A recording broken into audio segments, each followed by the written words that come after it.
Welcome to Ground Control, the podcast navigating the high-velocity frontier of enterprise AI proposals and governance. Sponsored by Rocketdocs and Luma. I'm your host, Lexi Hotchkin, and today we're strapping in with Perry Robinson and Bryan Jenkins to talk to you about how to keep your signal strong and your voice distinctly yours as AI reshapes the entire proposal and RFP landscape. Let's get to work. Okay, so the last time we recorded, we talked about procurement and our space moving at Mach speed 1. In the week since we recorded, has anything happened in the industry that's proved your point or surprised you? Yeah, well, I guess it hasn't been a matter of being that surprised. I should have been able to predict the potential outcome, but all the geopolitical events are not all solved. There's still questions about whether the Strait of Hormuz is going to be open. People who were traveling to Dubai or Europe are still wondering whether that's safe to fly there, or whether there's going to be enough jet fuel to get there. And then there's questions today. Bryan's located in South Florida, right? We now know that Raul Castro has been charged, and there's going to be issues with Cuba as well. So this is not a political show at all, right? I just bring these issues up because when you get places like MIT and its Sloan School of Management, or Oxford and its College of Supply Chain, they're analyzing these geopolitical events and how they impact buying behaviors. And the two things that we've definitely seen more of is that, one, there is an increase in buying behavior because people are having to think about new ways to source new technologies, new products, new goods. And so whether you're trying to figure out how to get something to the right place or figuring out where to buy it from, you're having to go to market, right? More RFPs, more bids, more tender opportunities. The same side, right? If you have an existing relationship as a customer in a vendor relationship, you are having to answer more questionnaires about your capability to continue to meet all of the requirements that you were brought in for before. And oddly enough, it doesn't come down to just physical goods. Companies are also seeing that there are more questions and challenges to be able to substantiate your capability inside of a pretty challenging economic environment to continue operating. So there's tests for resiliency. There's tests to see, questionnaires being issued to understand, is your supply chain going to create additional risk? Are you already ahead of the curve, right? But whatever it is, more questionnaires, more questionnaires, more questionnaires. Yeah, that's a great answer. That is very true. What we're seeing in our space, it's insane. You made the ice cream analogy talking about AI last time, Perry. Vanilla responses. What does truly differentiated AI assisted RFPs look like in practice? Yeah, I've got some bad analogies from time to time, but I'll keep on rolling with this one. The reason I thought about it is people talk about things being like plain vanilla, right? And the one thing you don't want to be in a competitive space is plain vanilla. And a lot of times I think people will forget that when it's an RFP or a proposal process, you've been invited to the opportunity to sell to an interested prospective buyer of your products or services, right? And so, yes, is it a lot of work? Yes. Is it the type of work you enjoy spending a bunch of time on answering one question after the next? No, probably not, right? And so then people start looking at opportunities to use different types of tooling. And so when it comes into the use of AI technologies, one of the big challenges that people are really thinking about is, how do I maintain my company voice, right? The way that we speak as an individual sales representative or as a collective group. How do we represent our brand, our authenticity, the thing that makes us competitive? And that's where that plain vanilla comparison, comes in, is that too often, right? If we go into a Claude or a ChatGPT and we produce something, most of us can see which one it came from. Claude produces those lovely little carrots that are blue, right? And ChatGPT loves those little green dots, but they also have writing styles. So even if you delete those or you change the part where it puts in different types of formatting, the voice of the AI that you're using can become something that's the same for you as it is for your competitor if they're using the same tool. So we've been asked a lot about well, what else are the alternatives? And of course, the alternatives are when you're taking AI technologies, but you're using them with information that's yours, so that when they're producing these types of answers, they're producing it knowing how your organization speaks. So it's on brand, it's on point, it's spoken in your style, it remains competitive. It is not plain vanilla, right? You've got double Dutch, peanut butter, super chip, chocolate, hazelnut, sprinkles, right? Super distinctive, represents everything that's you and hopefully everything your customer wants to hear. That's a great answer. And I would 100% eat that ice cream. You do. And you both talked about last time finding your voice before going to AI. For teams that have kind of gone AI first and lost that muscle memory, is it recoverable? How do you rebuild it? I think it's recoverable. I think it's one of those things where it's so new and everybody's trying it out, and it makes you feel so productive really quickly, which is fine. Then when you start digging into it a little bit, you start realizing you might rely on it. And then I think people realize that pretty quick, and hopefully they're starting to realize it now as you're starting to recognize everybody's using it. So I definitely don't think we're too far down the path to where people are going to start to push back. I don't know if did you guys see that all the kids were booing AI technologies this week? Did you see that? Yeah. I think they're starting to get a sentiment around like AI replacing everything. And I definitely think your voice, or the voices that people have, are going to start to hopefully make a comeback.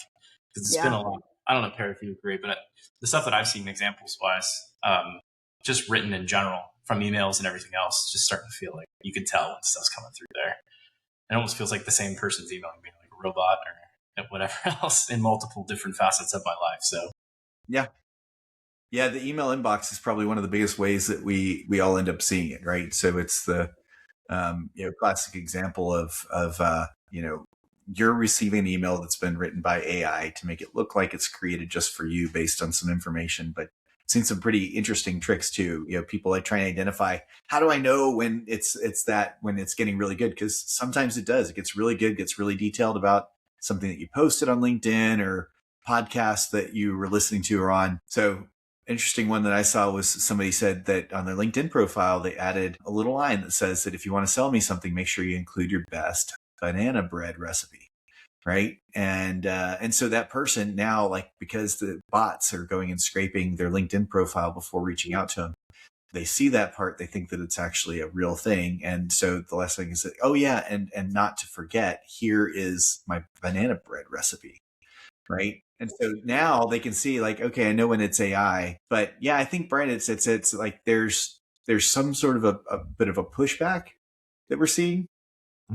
And at the same time, I'm also seeing that there's also massive amounts of continued adoption.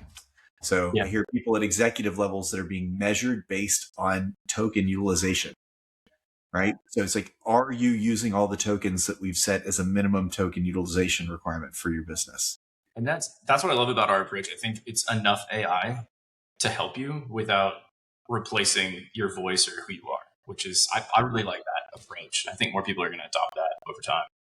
Yeah, I love that. And kind of going off of that as well, we touched on retrieval augmented generation pretty briefly last time. For listeners who maybe aren't as technical, what is one thing they need to understand about how their content library actually understands and feeds AI responses? Are you want to take that one? Or? Yeah, I'll start it off. So yeah, retrieval augmented generation, shorthand RAG, right?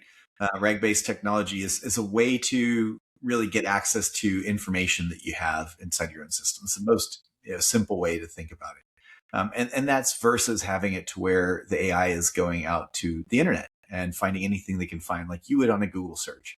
So for me, if I'm going to simplify the concept to the most basic level, right?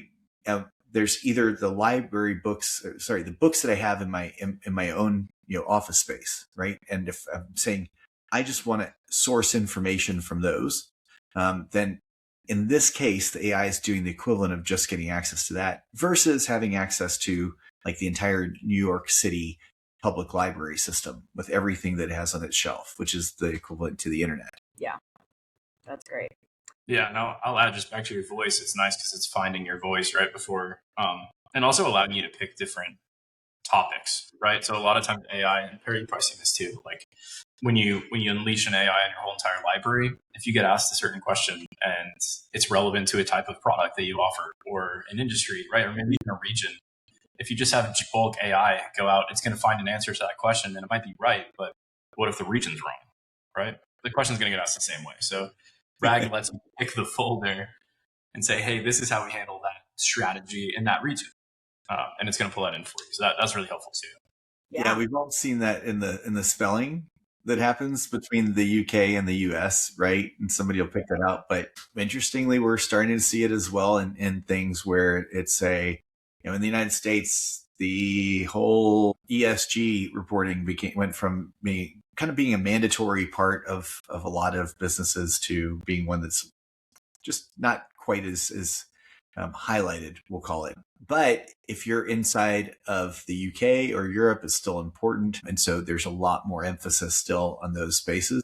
Oddly enough, what I saw the other day was that there's people are now starting to say, okay, so we're at the point now where we have to start talking about, AI utilization, right? And that lining up with, goals that were set years ago, to target reductions in energy utilization.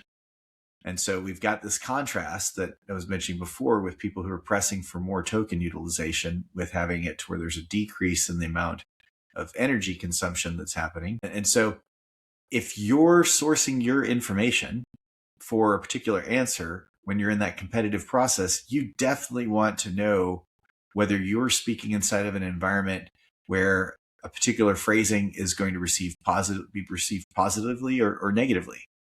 So my US library is definitely going to have a lot of details about the performance of my company and how we've taken advantage of AI opportunities. Inside of Europe, I'm going to speak to my AI capabilities inside of the new EU AI Act regulatory framework.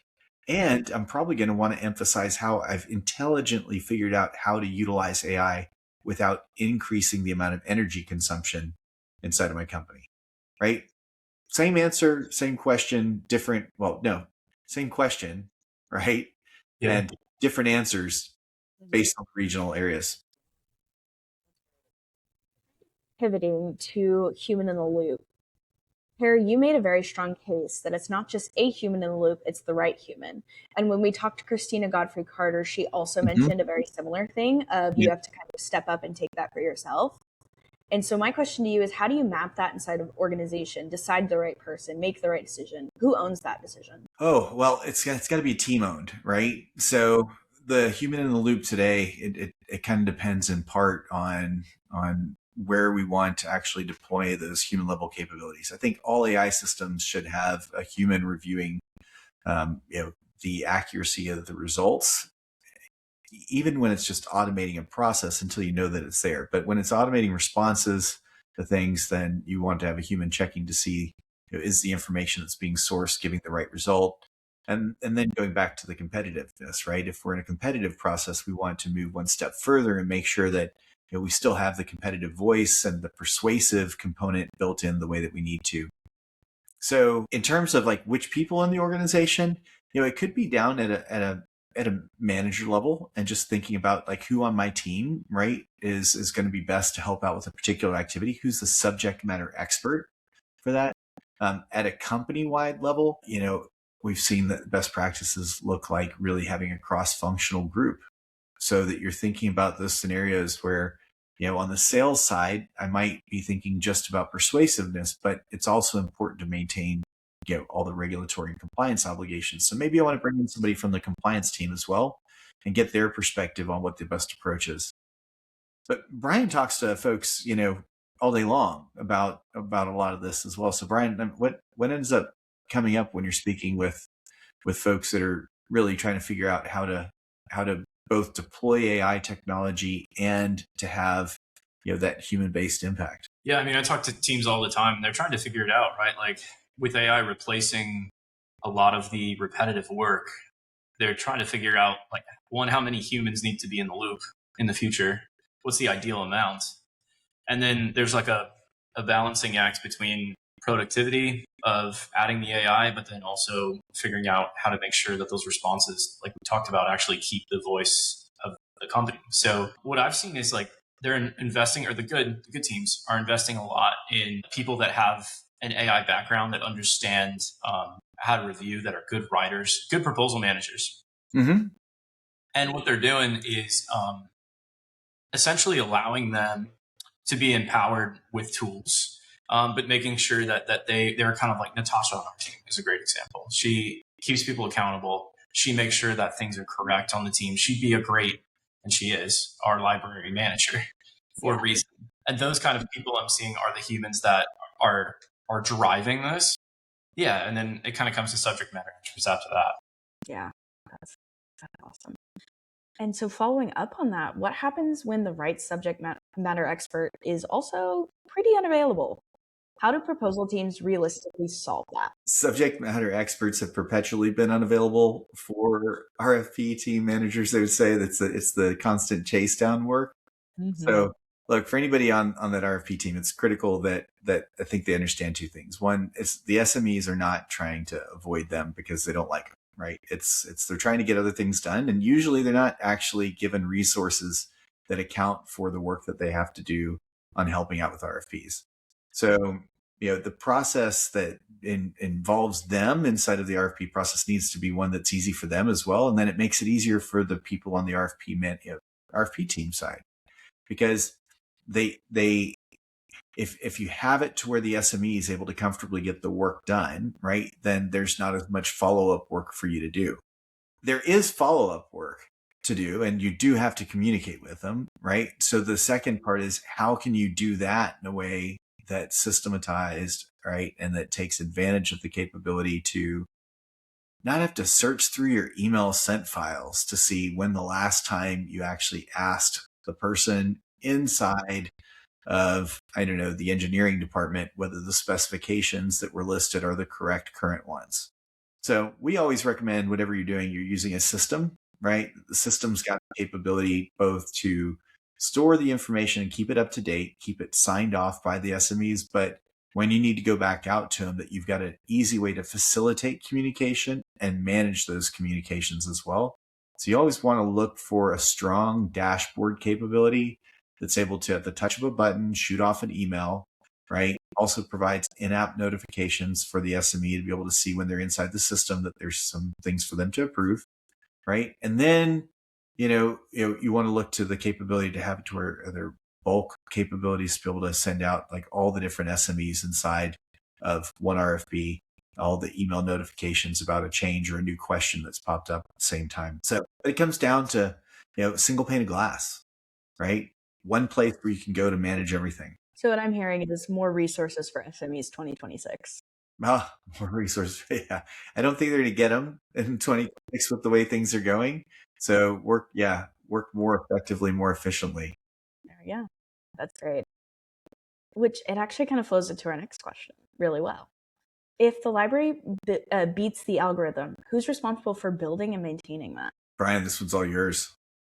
I feel like a lot of people ask, right? Like it's between, you got IT, you got legal, but I think proposal teams are really well equipped to do that. They've been doing it for a long time, and in the age of AI, I've been doing this for a while now. I think their skill set is uniquely qualified to creating very curated and well put together, trusted information. So proposal teams. I think the proposal teams, Bryan, have you talked to a lot of folks about whether they're actually going down the path of having a content manager that specifically got the role of keeping information up to date?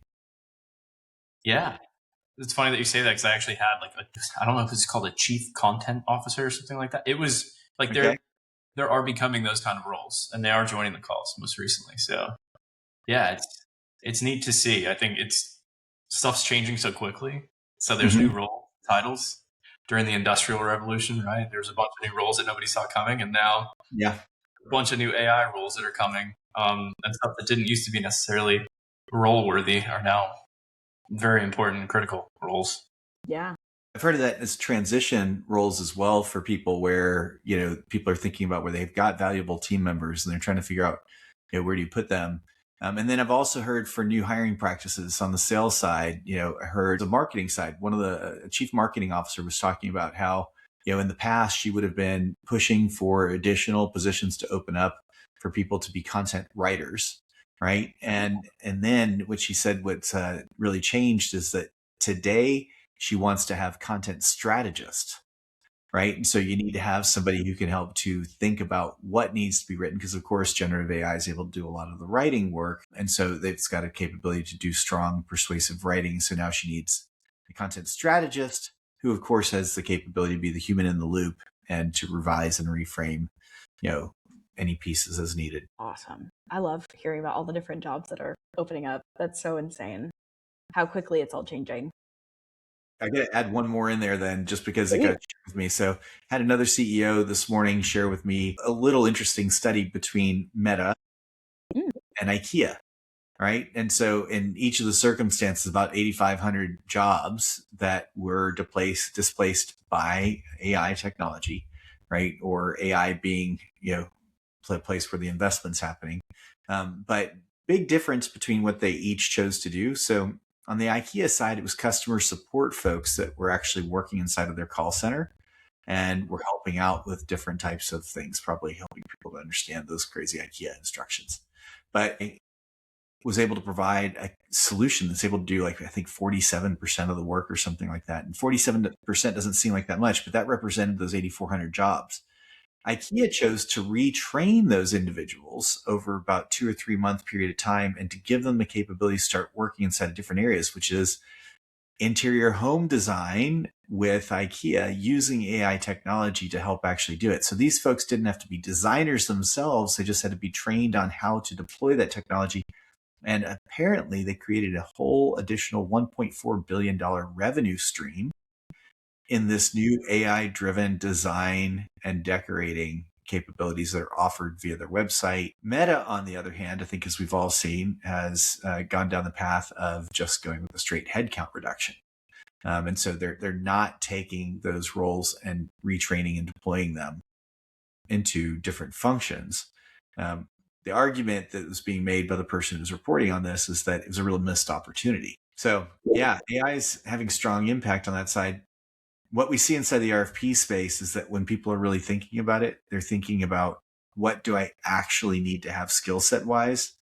And I think the ones that are really thinking about it the most intelligently are the ones that are thinking about how to take existing current team members that are great team members they have and to help them adapt with new skill sets to be able to deploy them in a different way. So the content writer becomes a content strategist, right? The person who was previously doing a lot of copy and paste from something into an RFP response is now the person who's looking for that competitive edge or difference and is doing some research work and then helping to deploy a much more effective proposal or RFP response. That's awesome. I love the way it's enabled so many of our clients to work faster, work smarter, work better. I think that brought up a really good point, Perry, but I do think proposal teams and people listening should be thinking about what kind of vision that they have. Because I do think it's almost like the art used to be additive, like you're painting and you're taking paint and you're trying to draw it. Now it's almost like you're sculpting. You've got access to every bit of information. So how do you remove stuff to get to where you need it to be? How do you filter out the noise? But you need that vision of what that final product needs to look like, because AI is going to give you whatever it thinks is best. And if you're lazy, then it's going to give you the same thing as every other competitor. But if you've got a vision, you can probably use it in a way that will make you stand out. Yeah, that's awesome. Sure. Switching gears a little bit, we completed our 3rd podcast episode, which means we beat 90% of podcasts out there. Look at us go. Top 90%. Love it. In the 3 episodes, is there a topic in the RFP or procurement space that you think nobody is talking about yet but should be? Yeah, I've got one. Yeah, Hit us with it. So I think one that is truly on top of mind for a lot of folks. So we hear more and more about people that are working inside of systems that are AI, systems for actually like creating those RFPs and getting them out the door. Yeah, it's an interesting thing when people start talking about like how is it that we keep up with these, and more importantly, how do we actually write things for machines to grade and evaluate instead of people. And I do think those conversations are happening, but it's amazing how not structured or organized they are across the industry. Like, what do you need to do to write an effective RFP when you don't know whether your audience is going to be a person or an AI machine? And the answer, of course, is that you have to write it for both. But how do you do it? That's the part. Is that it's easy to say what the outcome needs to be. It's hard to say how to get there. Yeah. That's a good point, Perry. It's like websites when they first came out. Originally, they were just thinking about the person reading the web page, which was fine, like in the 90s. Then all of a sudden, Google was like, we're going to make it easy to search. And now it's like, how do you balance the robot scanning it versus the person reading it? Because you want to add a bunch of keywords for no reason. It sounds off. It's a similar problem. Yep. SEO becomes AEO. Yeah. I was going to say, now we have to optimize for AEO, and that's a whole another can of worms.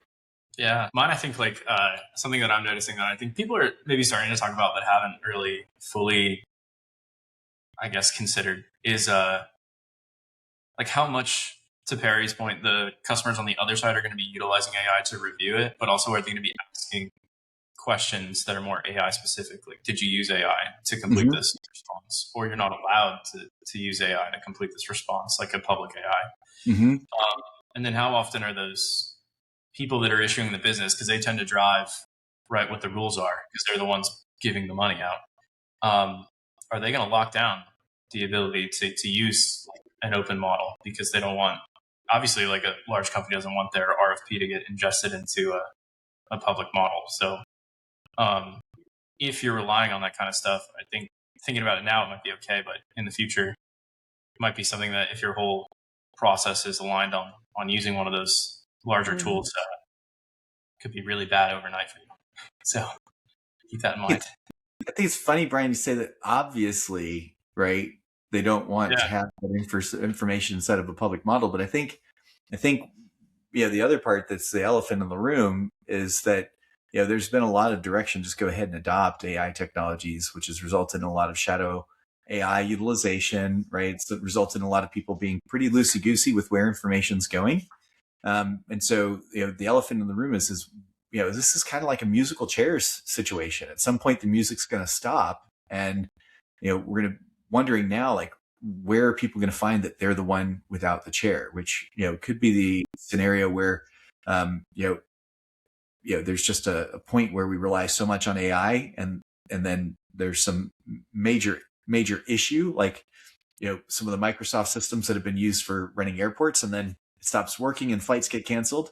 What happens when there's a major power outage inside of a region, and all of a sudden critical systems that are AI powered are no longer working or accessible? What happens when there is a data breach that's a result of it and you no longer have, there's a lot of parts that I think have been playing into the current approach of, like, it's good enough. Like, I should be fine. And to your point, people, though, companies that are issuing these, they're getting smarter, and they're thinking about this from the perspective of, wait a second,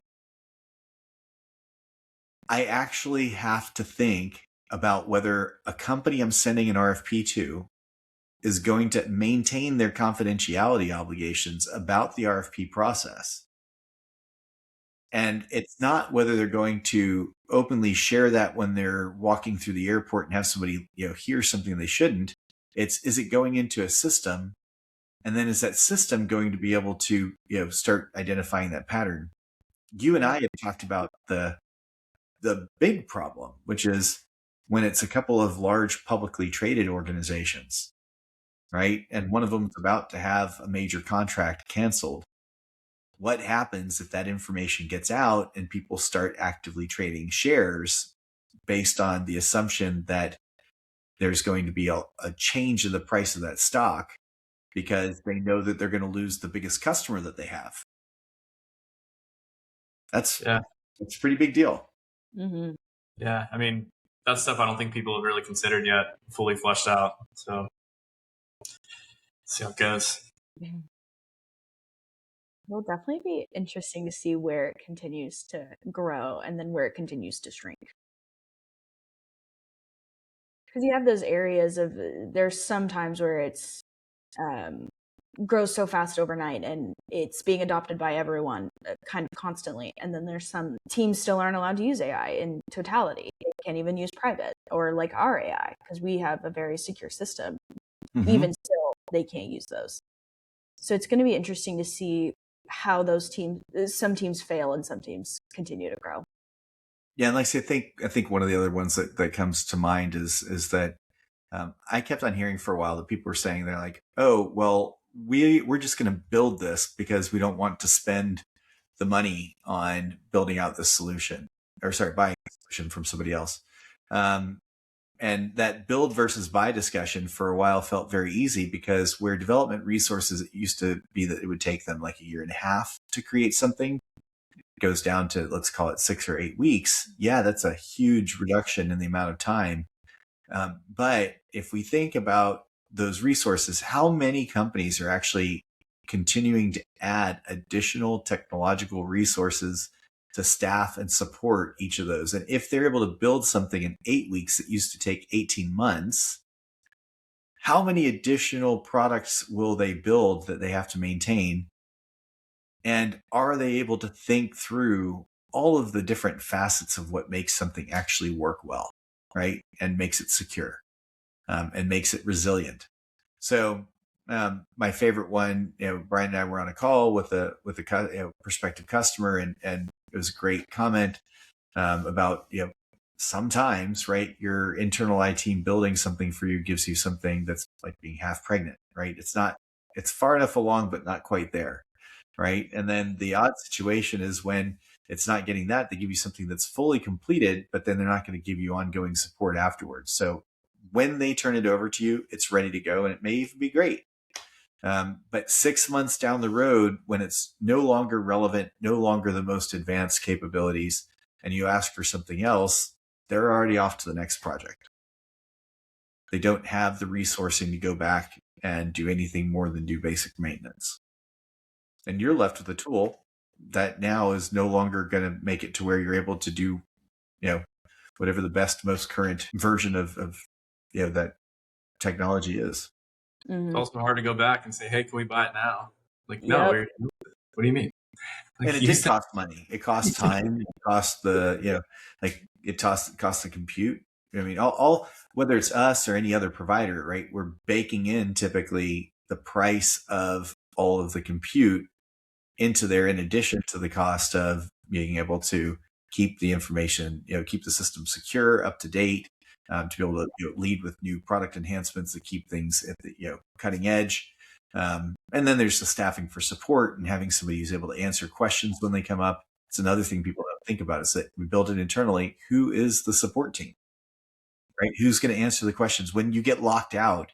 Who are you reaching out to? Do they staff your company's internal IT team that's building things around the clock, so that people who are inside of the UK or inside of Australia, New Zealand are able to reach someone during their working day? Or do those people have to figure out a way to get resolution? And what we've seen is that they typically are saying, well, we've just got, submit an email. Submitting an email is great and fine, and waiting 12 hours, but not when it's on a critical system. So if you have a deadline on an RFP, do you really want to wait to see if you can get somebody to answer your ticket that you submitted on Friday afternoon on Monday morning after the deadline's already passed? Or do you want to be able to reach out to a company support line, get somebody to help you out, and you still get that Friday 5 o'clock timeline met? Yep. Yeah, you brought up something I don't really think about, that long term is something that another thing that I don't think people are thinking about. But companies right now, especially in this economy, are probably trying to save as much as they possibly can and building their own things with these AIs, right? But I wonder how many companies are going to lose focus of what is actually making their company profitable, like their main product, the main thing that they do well, which I think now is more important than ever, because it's so easy to say, hey, let's go replace our entire tech stack. Where can we save money? How can we cut people?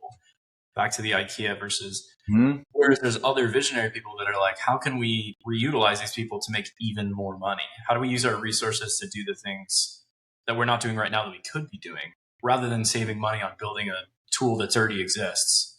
Yeah. And it's not that expensive to just buy. Like, what is the opportunity cost of getting distracted trying to save money, especially when economies, I get it right now. You want to save as much as you can. But what's the hidden cost of doing that? Yeah.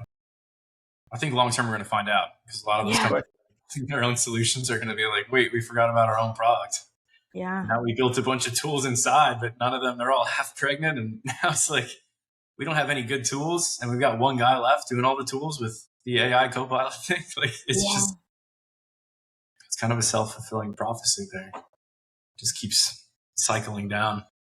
Yep. Cloud code's good, not that good. Yeah, exactly. Yeah. Yeah, because it makes you think you can but get rid of most of your dev team. But then they also need to do more with less and save money on the software. And it's just like, it seems like a great idea until 5 years from now when nothing works anymore. You've only got one person. Yeah, not good.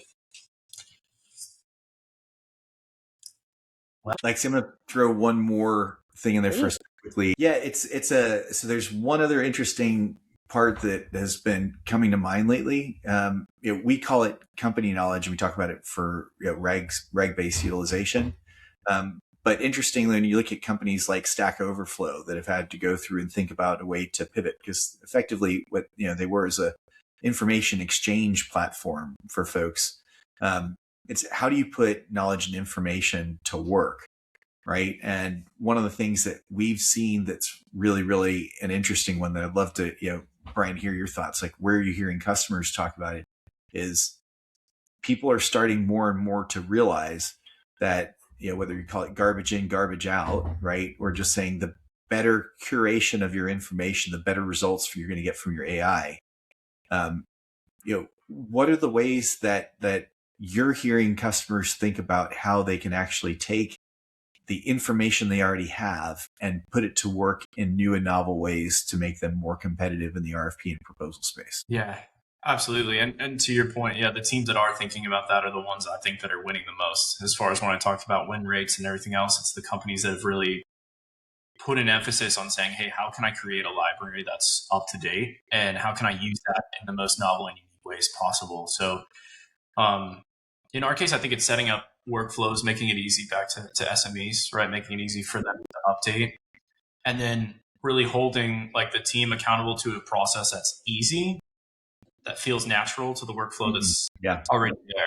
Like, I think that's kind of the key, because a lot of the times, like if you try to force people to do things that they're not comfortable with, especially people who've been there a long time, adoption is hard. And keeping content up to date is, I think, one of the most important things right now in this climate and this the future of what the economy and what companies are going to be moving forward. On that end, like there's one other part that kind of comes up to it too, is that people have said, okay, well, there's companies like Glean that are out there that are linking into every single place where you have information stored. And then there's a lot of folks that are really talking about, that's great. That's just kind of like a different, smaller version of the internet. But how do we get it to where we keeping information up to date, accurate? We know that it's still sourcing it, even though it's our information. Is it still the most current information that should be used? So on that side, like, have you heard any customers talk about best or better practices with regard to figuring out? Again, it's the wider data source gives AI more things to choose from and to use information from, but the more curated information source makes it to where the information that's being provided is actually accurate, reliable, and up to date. So how are folks that you're talking to handling, kind of that binary path? The ones that I'm talking to that are handling it well, essentially they have the integrations that are pulling the most up-to-date information, but they definitely have one source of truth that they keep up to date. So they have to have one place that has a human in the loop that approves the content of where it's coming from, and it needs to stay up to date in that one spot. And that particular thing, the teams that are doing really well, like I mentioned, have workflows around making sure that content stays up to date. And they also have the ability to trust it is another thing as well. Yeah.